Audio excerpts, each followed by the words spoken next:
बिस्मिल्लाहिर्रहमानिर्रहीम। नाज़रीन अस्सलाम वालेकुम, मैं हूँ इमरान वसीम। नाज़रीन, बेसिकली 4 अहम डेवलपमेंट्स हैं, 4 बड़ी अहम हैपनिंग्स हुई हैं जिनकी तफसीलात इस प्रोग्राम में आपके साथ हम शेयर करेंगे। और सबसे पहले आपको ये बताएंगे कि आज चीफ जस्टिस उमरता बंदयाल साहब ने कमरा अदालत नंबर 1 में एक मुकदमे की समाअत करते हुए किस किस्म का धमाका खेज़ नौयत का एतराफ़ किया है।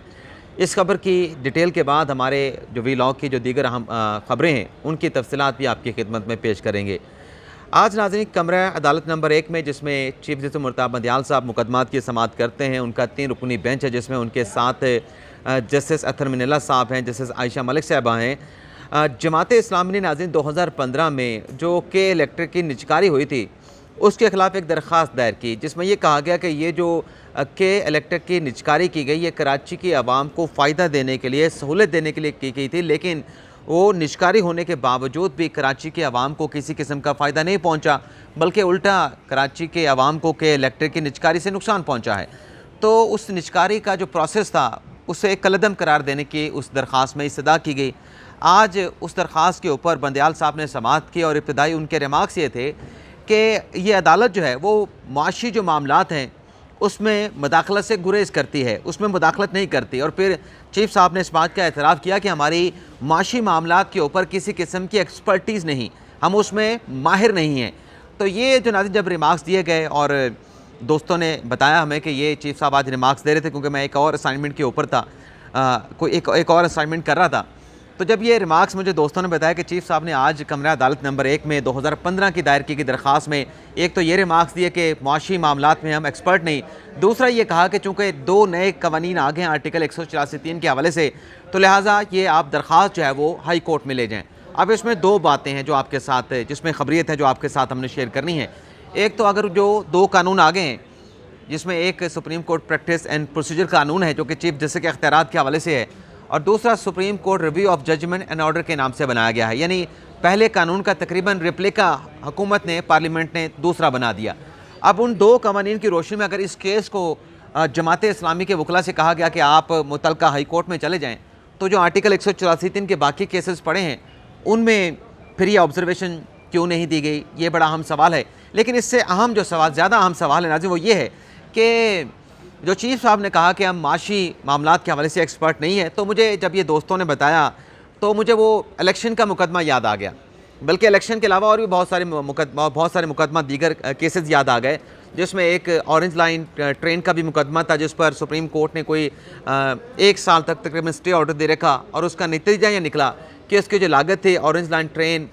मेट्रो मनसूबे की वो अरबों रुपए बढ़ गई। और दूसरा इलेक्शन के केस में हमने सुना जो पीटीआई दरख्वास्त लेके आई थी चीफ जस्टिस के सामने आर्टिकल 184(3) की, उस पर सो मोटो का अख्तियार भी इस्तेमाल किया गया था जिसमें 21 अरब रुपए के फ़ंड जारी करने का मामला था। अब वो 21 अरब के जो फ़ंड जारी होने थे वो कैसे जारी करवाने थे, जारी नहीं हुए वो अलग बात है, हुकूमत ने वो फ़ंड जारी नहीं किए गए वो अलग चैप्टर है। लेकिन जब वो फ़ंड जारी करवाने थे, हुक्म सादिर करना था, अहकामात जारी करने थे, तो अदालत में जो 3 रुकनी बेंच था उसके हमने जो रिमार्क्स सुने उसमें कहते थे कि आप 5-5, 10-10% की जो बड़ी सैलरी वाले लोग हैं उनकी तनख्वाहों से कट कर लें, इस तरह से ये 21 अरब पूरे हो जाएंगे। या फिर ये कहा गया कि फेडरल कंसोलिडेटेड फंड से ये पैसे आप दे दें और पार्लियामेंट से जाके इसकी आप जो है वो ज़मीनी ग्रांट अप्रूव करा लें, तो ये कोई फ़र्क नहीं पड़ेगा। बल्कि इवन के यहाँ तक कहा गया कि जब जो स्पेशल सेक्रेटरी थे ख़जाना के, उन्होंने कहा कि कुछ IMF की कंडीशंस हैं जिसकी वजह से हमारी फाइनेंशियल कंस्ट्रेंट्स हैं तो हम ये पैसे नहीं जारी कर सकते। तो उस पर फिर अदालत में कहा गया था कि पाकिस्तान का जो बजट है वो ट्रिलियन का है, अरबों का है, तो उसमें से 20-21 अरब आप देंगे तो कोई फ़र्क नहीं पड़ेगा। बल्कि मुनीब अख्तर साहब के रिमार्क्स याद आते हैं जब वजारत ख़जाना के हुकाम ने बताया कि 1500 अरब रुपए का हमें पहले ही खसारे का सामना है, तो उस पर मुनीब अख्तर साहब ने कहा कि 21 अरब इसमें मज़ीद अगर इलेक्शन के हवाले से निकाल दें, इलेक्शन करवा दे जाएँ तो कोई बड़ा फ़र्क नहीं पड़ेगा। तो उस केस में ये रिमार्क्स थे जो मतलब तमाम इकनॉमिक्स के हवाले से थे, बजट के हवाले से थे, मईशत के हवाले से थे। लेकिन आज अदालत जो 7 साल पहले मुकदमा आया था के इलेक्ट्रिक की निजकारी के हवाले से, एक तो कह रहे थे जमात इस्लामी से कि आप हाई कोर्ट में चले जाएँ, और दूसरा कह रहे थे कि हमें माशी मामलात में एक्सपर्टीज़ नहीं है। लेकिन भले इस केस को जो है वो कल तक मुलतवी कर दिया गया है। इसके अलावा दूसरे जो अपना बंदयाल साहब के ऊपर जो एतराज़ उठाया गया, जो मुबैना ऑडियो कमीशन के खिलाफ मुख्तलिफ दरख्वास्तें आई थी, जिस पर एतराज़ एक तो फेडरेशन ने किया कि ये जो 5 रुकनी बेंच बनाया गया है, जिसमें बंदियाल साहब हैं, इजाज़ुल एहसन साहब हैं, मुनीब अख्तर साहब हैं, उन पर एतराज़ उठाया गया कि ये इस केस को ना सुने, वो तीनों जज साहबान जो हैं बेंच से अलग हो जाएँ। इसी नोयत का एतराज़ जो है वो कमीशन की जानिब से भी उठाया गया। जो कमीशन ने अपना तहरीरी जवाब जो है अपने खिलाफ दायर की गई दरख्वास्तों में जमा करवाया था, उसमें भी ये कहा गया था कि क्योंकि जो ऑडियोज़ आई हैं उसमें डायरेक्टली इंडायरेक्टली ये तमाम जजेस जो हैं वो इनका मफादात का टकराव इसमें आता है, तो लिहाजा ये केस जो है ये जज साहब ना सुने। तो उसके ऊपर नाज़रीन एक ये हुआ है कि जो हुक्मनामा आखिरी जो समाअत हुई थी ऑडियो कमीशन के हवाले से 31 मई को, उसका 3 सफ़ात का हुक्मनामा जारी कर दिया गया है। अब वो 3 सफ़ात के हुक्मनामे के जो 4 पैराग्राफ हैं वो आपको नाज़रीन पढ़ के सुना देते हैं। इसमें नाज़रीन ये कहा गया है पहले पैराग्राफ में कि अटॉर्नी जनरल ने अदालत को ये बताया कि 3 जज साहबान के खिलाफ रिक्यूज़ल की, यानी उन पर एतराज़ उठाया गया है और वो बेंच से रिक्यूज़ कर जाएँ, इस हवाले से तहरीरी दरख्वास्त जो है एतराज़ात में मबनी जमा करवा दी गई है, जिस पर हुक्मनामे में कहा गया कि हुक्म दिया जाता है कि जो सुप्रीम कोर्ट का रजिस्ट्रार ऑफिस है इस दरख्वास्त को रजिस्टर करे, इस दरख्वास्त को नंबर लगाए और जो इसकी कापियाँ हैं वो मुतलका फ़रीक़ैन को फराहम की जाएँ। पैरा 2 में नाज़रीन लिखा गया है कि कमीशन ने भी अपना जवाब जो है वो 5 रुकनी बेंच के सामने जमा करवाया है, तो इसकी भी कापियाँ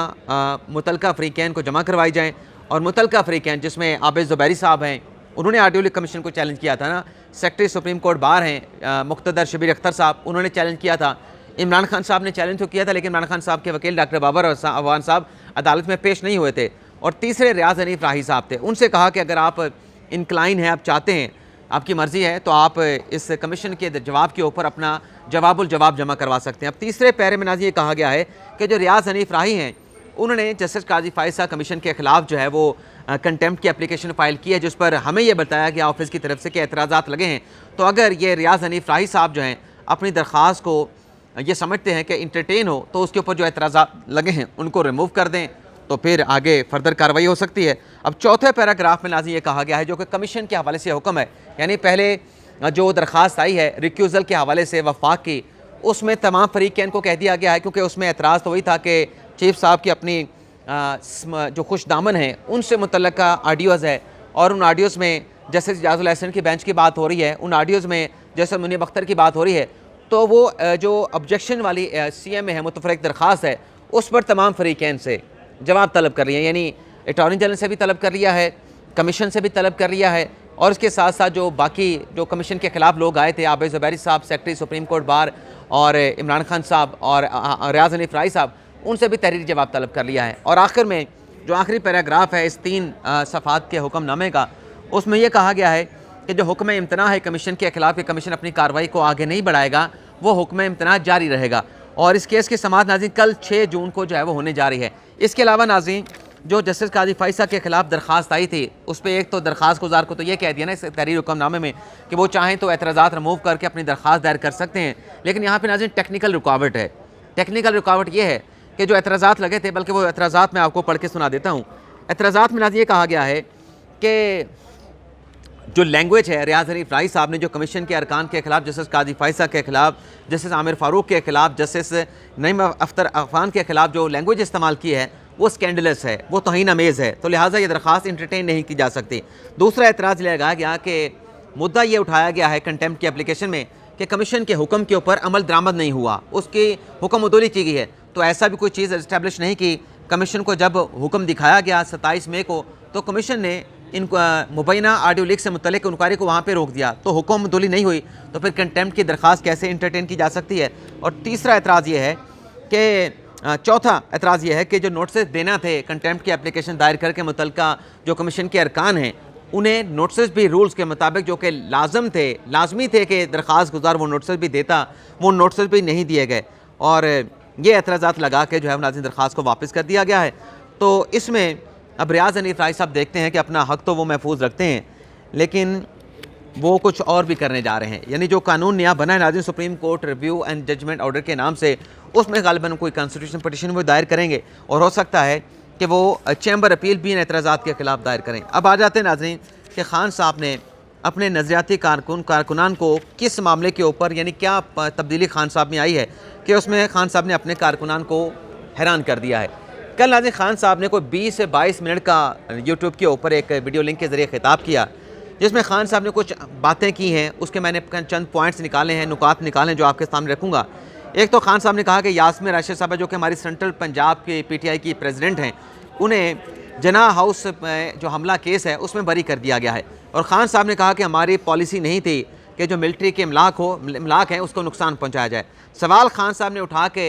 उस पर फैसला ये सादर किया कि ये सब कुछ क्या प्री प्लान था, जो जना हाउस के ऊपर हमला किया गया, जलाओ घराव किया गया, और इसकी आड़ में पाकिस्तान तहरीक इंसाफ पे पाबंदी लगाने थी। पहले सवाल उठाया, फिर आगे कहा कि इसकी आड़ में जो कुछ हुआ जना हाउस में, इसकी आड़ में तहरीक इंसाफ पे पाबंदी लगाना मकसूद था, प्लान था। तो ये सब कुछ वाज़े हो गया है। तो ये जो खान साहब ने कहा कि ये सब कुछ प्लान था, किसी और का मंसूबा था, हमारा इसके साथ कोई ताल्लुक़ नहीं, पाकिस्तान तहरीक इंसाफ की 27 साल की जो जद्दोजहद है मेरी, मैंने कभी भी जो है वो तोड़ फोड़ नहीं की, कभी भी पुरतशद्दुद मुजाहरे नहीं किए। अब इस नुक्ते के भी जाएँ खान साहब के कि पुरतशद्दुद मुजाहरे उन्होंने किए हैं, नहीं किए, तो प्रोग्राम और ज़्यादा लंबा हो जाएगा। यहाँ पर 2014-15 में भी खान साहब ने आज़ादी मार्च लॉन्ग धरना दिया था, उसके बारे में भी लोगों को पता है कि किस किस आईजी को पिटवाया गया अपने कारकुनान से। वो एक नाम थे अपने KPK के पठान थे, उनको यहाँ पे मारा गया, वो बेचारा कौमे में रहा, इनके कारकुनान ने मारा, PTV पे अटैक किया गया और उसके बाद पार्लियामेंट पे अटैक किया गया। और ऑडियो बाकायदा तौर पे आई आरिफ अलवी साहब जो हमारे सदर हैं, जिसमें वो कह रहे हैं कि हमारे बंदे जो हैं उन्हें कैप्चर कर लिया है। विक्ट्री की बात वो कर रहे थे कि हमने PTV के ऊपर कब्जा कर लिया है। पहले खान साहब ने कहा बल्ले बल्ले बड़ा अच्छा हो गया, वैसे इसने इस्तीफ़ा नहीं देना था, लेकिन बाद में कहा कि हमारा तो उसके साथ कोई ताल्लुक़ नहीं था, हमारे उसमें बंदे नहीं थे, चलें उसको भी निकाल दें। उसके अलावा आप देखें कि जब 25 मई का खान साहब लॉन्ग मार्च अभी 2022 में लेके आए, यहाँ पे कितने दरख्तों को जलाया गया। खान साहब ने रुकना था उधर वो H9 G9 का जो ग्राउंड है श्रीनगर हाईवे पे, तो ग्राउंड तो पीछे था, आगे यहाँ तक परेड ग्राउंड पे क्यों आ रहे थे? उसकी कोई वजह थी ना, उसकी वजह ये थी कि खान साहब ने अदालती हुक्म नहीं माना था। और फिर यहाँ पे क्या हुआ था, क्या क्लैश हुआ था, क्या तसादम हुआ था, लेकिन खान साहब कभी नहीं मानते। अच्छा, ये जो खान साहब ने बात की, इसी भी मुद्दे पे वापस आ जाते हैं कि हमारी पार्टी पॉलिसी नहीं थी, ये कोई प्लान था, सोचा समझा मुनज़्ज़म मंसूबा था। तो वो जो आशिर खान नियाज़ी साहब थे, जो जना हाउस में हमने देखा अपनी वीडियोस बना के ख़ुद जो है वो सोशल मीडिया पे वायरल कर रहे थे, अपलोड कर रहे थे, वो तो ज़मान पार्क में कई मरतबा पाए गए। वो तो PTI के रहनुमाओं के साथ उनकी तस्वीरें पाई गई, उसे तो डिसऑन कर दिया ना खान साहब ने स्टेटमेंट देके कि वो किसी प्लान का हिस्सा थे, यानी अपने बंदों को खान साहब डिसऑन कर रहे हैं। इसी तरीके से हिसान खान नियाज़ी खान साहब के अपने भांजे हैं, वो कोर कमांडर की वर्दी को सोटी के ऊपर डंडे के ऊपर लटका के क्या कर रहे थे? क्या वो भी अपने भांजे भी खान साहब के जो है वो खान साहब के ख़िलाफ़ काम कर रहे थे? वो भी किसी प्लान का हिस्सा थे। इसी तरीके से सनम जावेद खान, फलक जावेद खान, वो आपके सामने हैं, वो क्यों कर रहे थे, किस किस्म के अल्फाज, कहाँ पे जा रही थी, तमाम मजमे को कह रहे थे कोर कमांडर के घर में जाना है, तो खान साहब वो किसके साथ थी? खान साहब ने एक तरीके से तो उससे भी लाताल्लुकी का इजहार कर दिया। और फिर खान साहब ने कहा कि इससे पीछे कौन था, तो भाई अपने बंदों से पूछ लें, वो जो सब कुछ कर रहे थे, जिनकी ऑडियोज़ मौजूद हैं, जिनके वीडियोज़ मौजूद हैं, या तो आप उनसे लाताल्लुकी का जिस तरीके से इजहार करें तो खुल के लाताल्लुकी का इजहार कर दें। अगर कोई पीछे है तो इन्हीं से पूछे भी इनके पीछे कौन है। तो खान साहब ने फिर ये भी कहा कि मुझे तो आराम से भी ये जो रिएक्शन आया इस्लामाबाद हाई कोर्ट से आराम से पकड़ सकते थे, तो मैं बाहर निकलता, मुझे गिरफ़्तार कर लेते। खान साहब, आपको गिरफ़्तार करने की ग़ालिबन टीम गई थी वहाँ पे ज़मान पार्क में, वहाँ पे पुलिस के ऊपर पेट्रोल बम किसने फेंके थे? आपको तो पता भी नहीं होगा क्योंकि आप तो अंदर बैठे थे। बाहर क्या होता ज़मान पार्क में, आपके तो नॉलेज में नहीं होता। ज़मान पार्क में पुलिस जाती है, आपके जो पार्टी के रहनुमा हैं, पार्टी के जो लोग हैं, वो ऑडियो मैसेज जारी कर देते हैं, वीडियो मैसेज जारी करते हैं कि फ़ौरी ज़मान पार्क पहुँचो, तो वो कौन जारी करता है? आराम से तो आप गिरफ़्तारी देते नहीं, बल्कि हत्ता कि हुकूमत ने अदालत के सामने, यहाँ सुप्रीम कोर्ट के सामने बेबसी का इज़हार कर दिया था कि हमरा अदालत के बगैर तो इमरान खान को गिरफ़्तार नहीं कर सकते। ये सैकड़ों का हज़ारों का मजमा अपने साथ लेके आते हैं, ये पेट्रोल बम गिराते हैं, ये डंडे चलाते हैं, ये पथराव करते हैं। आप पता नहीं किस चीज़ की बात कर रहे थे। फिर खान साहब ने आखिर में कहा, मीडिया की बात की कि मीडिया के ऊपर इतने ज़्यादा पाबंदियाँ लगा दी गई हैं, ब्लैकआउट कर दिया गया है। अच्छा, जब खान साहब मीडिया की बात करते हैं ना, इसमें आप चीज़ नोट करें, खान साहब परवेज़ मुशर्रफ का हवाला देते हैं कि परवेज़ मुशर्रफ के दौर में मीडिया के ऊपर इतनी पाबंदियाँ नहीं थी जितनी अब हैं। यानी खान साहब का जो अपना दौर है, खान साहब उसका हवाला भी नहीं देते कि उनके अपने दौर में मीडिया के साथ क्या हो रहा था, क्या हाशिया नशर खान साहब ने मीडिया के साथ किया था। खान साहब खुद हवाला नहीं देते,